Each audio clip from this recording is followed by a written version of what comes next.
반갑습니다. 알쓸 전략, 알고 보면 쓸모 있는 절세 전략, 강연자이며 절세 전략가인 박이사입니다. 반갑습니다. 오늘은 부모와 자녀 간의 양도 거래, 괜찮을까라는 제목을 가지고 여러분들과 같이 한번 알아보도록 하겠습니다. 부모와 자녀들 간의 양도 거래가 사실은 많이 있습니다. 부동산 가격이 폭등하다 보니까 이런 부분들이 사실 많이 나오고 있죠. 그러다 보니까 무슨 문제가 있냐면 부모 입장에서는 시가보다 싸게 자녀에게 부동산을 양도해 주고 싶죠. 그렇죠. 또 뭐 싸게 주고 싶은 거에다가 또 세법적인 세금 부분들에 대한 또 기준이 있어서 그러다 보니까 싸게 주고 싶은 게 있어요. 그죠? 일반적으로 양도 거래의 경우 제3자의 거래를 생각하는 경우가 대다수지만 일상의 부동산이나 비상장 주식의 거래, 일부 거래가 가족 간의 양도 거래가 되고 있죠. 가족 간의 양도, 특히 시가보다 낮은 가격으로 양도 시 세무적으로 유효할 부분에 대한 것은 어떤 것이 있나 사례를 통해서 한번가 여러분들과 같이 한번 알아보는 순서를 가져가 보도록 하겠습니다. 부모와 자녀에게 무슨 세금이 과세되나라는 한 사례를 가지고 한번 봐보죠. 아버지 신한국 씨예요. 우리 아버지 신한국 씨가 본인이 3억 원에 취득하여 보유하고 있는 시가 10억 원, 차액이 한 7억 원 정도가 발생이 됐네요. 상당히 부동산을 딸 신미래 씨에게 시가보다 저렴한 5억 원에 양도하면, 그죠? 그렇죠. 10억원짜리를 5억 원에 양도하면 세금이 낮아질 것 같다는 생각에 양도를 결심합니다. 과연 옳은 선택이었을까? 시청자 여러분들께서는 어떻게 생각하세요? 옳은 선택인가? 한번 봐보죠. 상속 증여세법상 배우자와 직계, 비속, 자녀 등 같은 경우죠. 존속이란 부모가 되는 거고요. 이게 대가를 받고 양도한 사실이 명백히 인정되는 경우로서 당의 재산의 취득을 위해 이미 과세됐거나 신고한 소득 금액 또는 상속 및 수증 재산의 가액으로 그 대가를 지급한 사실이 입증되는 경우에는 증여가 아닌 양도의 거래로 인정된다라고 하는 거죠. 오케이. 그래요. 만약에 부모한테 대가를 갖다가 제대로 다 지급하고 그런 부분들에 대한 것이 뭐 다 소득과 신고까지 다 되고 그걸 바쳤다면 그래, 그거에 대해서 증여가 아닌 양도로 다 인정이 된다 이거죠. 그런데 무슨 문제가 있을까 한번 계속 볼까요?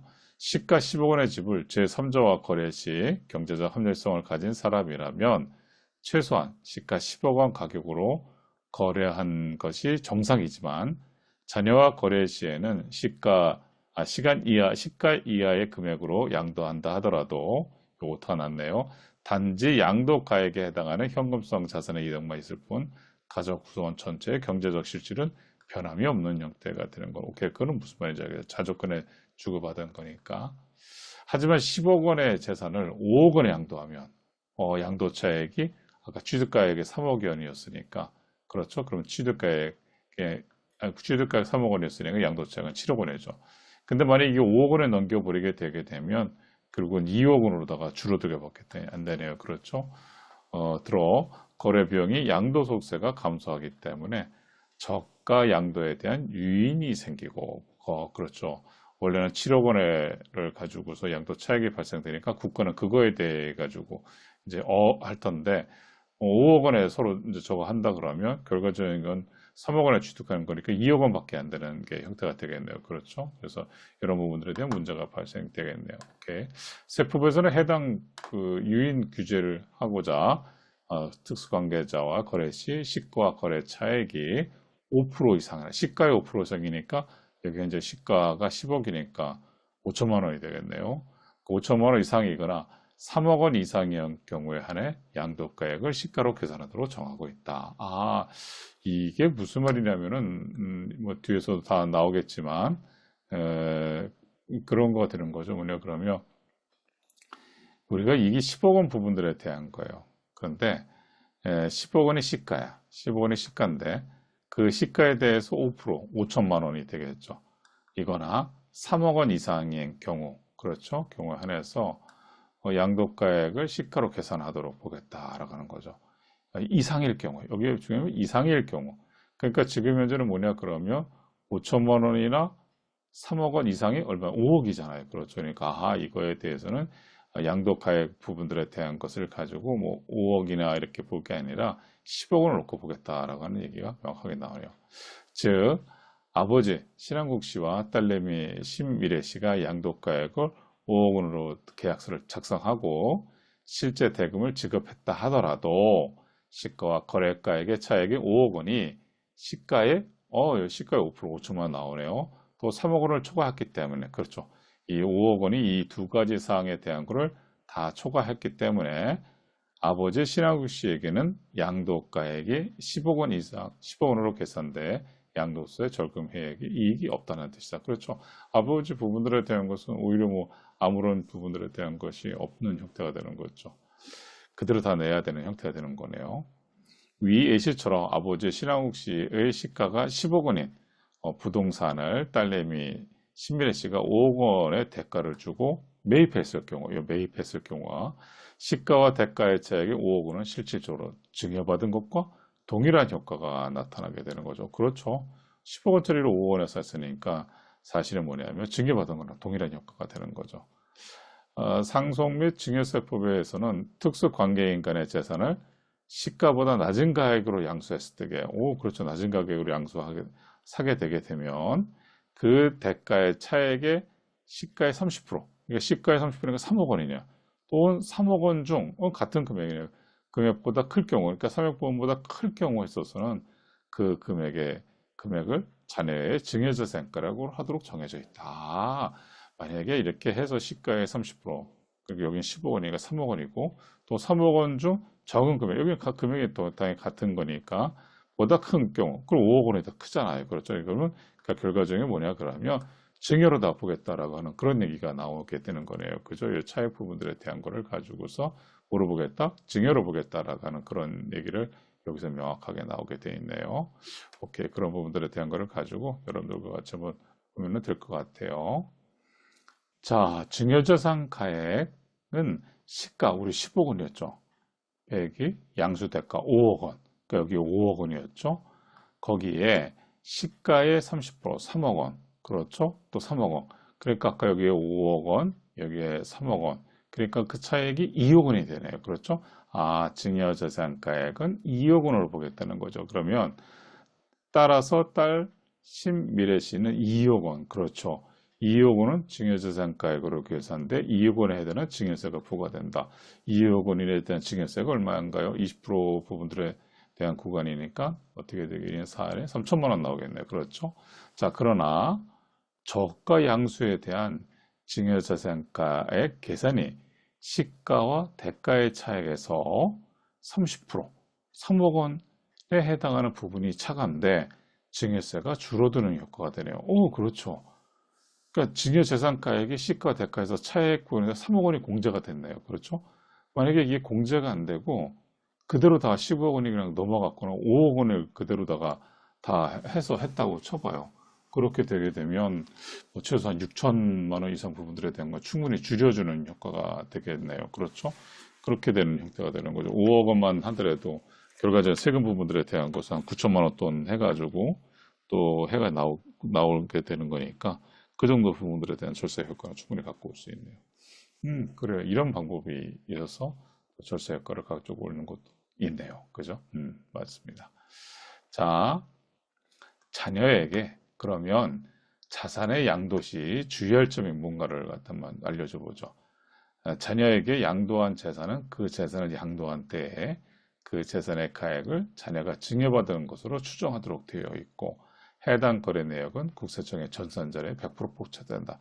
이거 다 포착됩니다. 뭐냐 그러면 이 주택을 사고 팔게 그러면 자금 출처 이 소명에 대한 것을 하게 되어 있어요. 그래서 이런 부분들에 대한 것은 명확하게 이게 나와 있어요.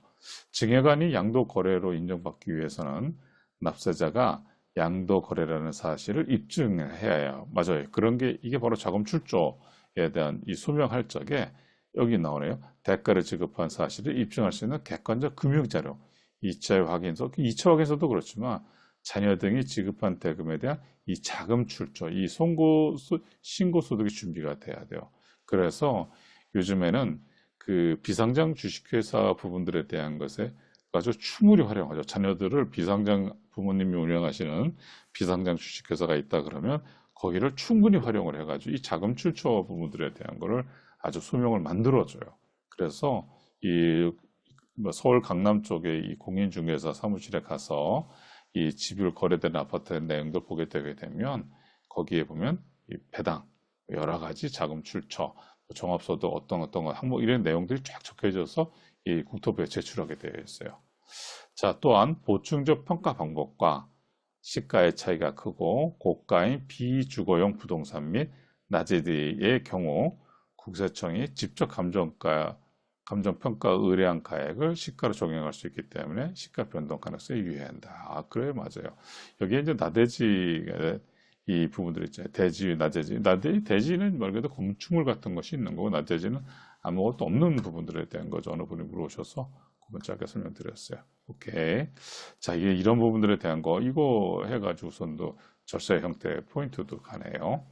자, 그럼 핵심 썸머리 이게 과연 가능한가 대 어디 법에 근거했었는지를 보죠. 저가 양도에 대한 양도소득세 부당행위 계산. 그죠?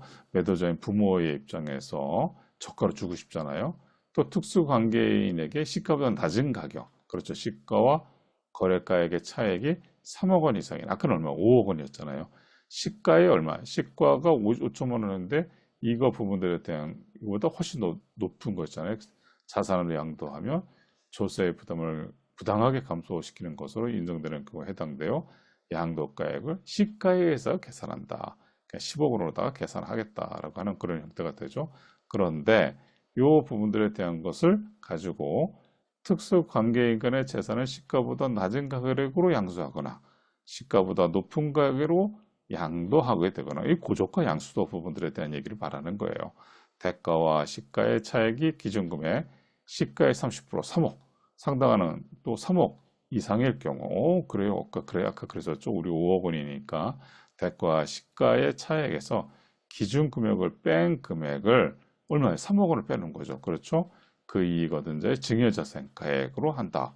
그러니까 결과적인 양도소득세를 다 내는 것보다 이런 식으로 다 가게 되게 되면 여기 어때 증여자산가액 3천만 원만 내게 되면 끝난다는 형태니까 절세의 형태를 갖고 올 수 있다라고 하는 얘기가 그래서 나오네요. 아하, 이 부분들에 대한 관계 법령은 소득세법 시행령 제167조 양도소득 부당행위 계산 저가 양수에 따른 이익의 증여 매수자인 자녀 입장 그 다음에 관련 명령 상속증여세법 제35조 저가 양수 또는 고가 양도에 따른 이익의 증여 이 편을 가지고 응용하게 되니까 이 문제가 아주 굉장한 절세 포인트로 다 활용될 수 있네요. 오케이. 이런 부분들을 활용하시는 것은 좋을 것 같습니다.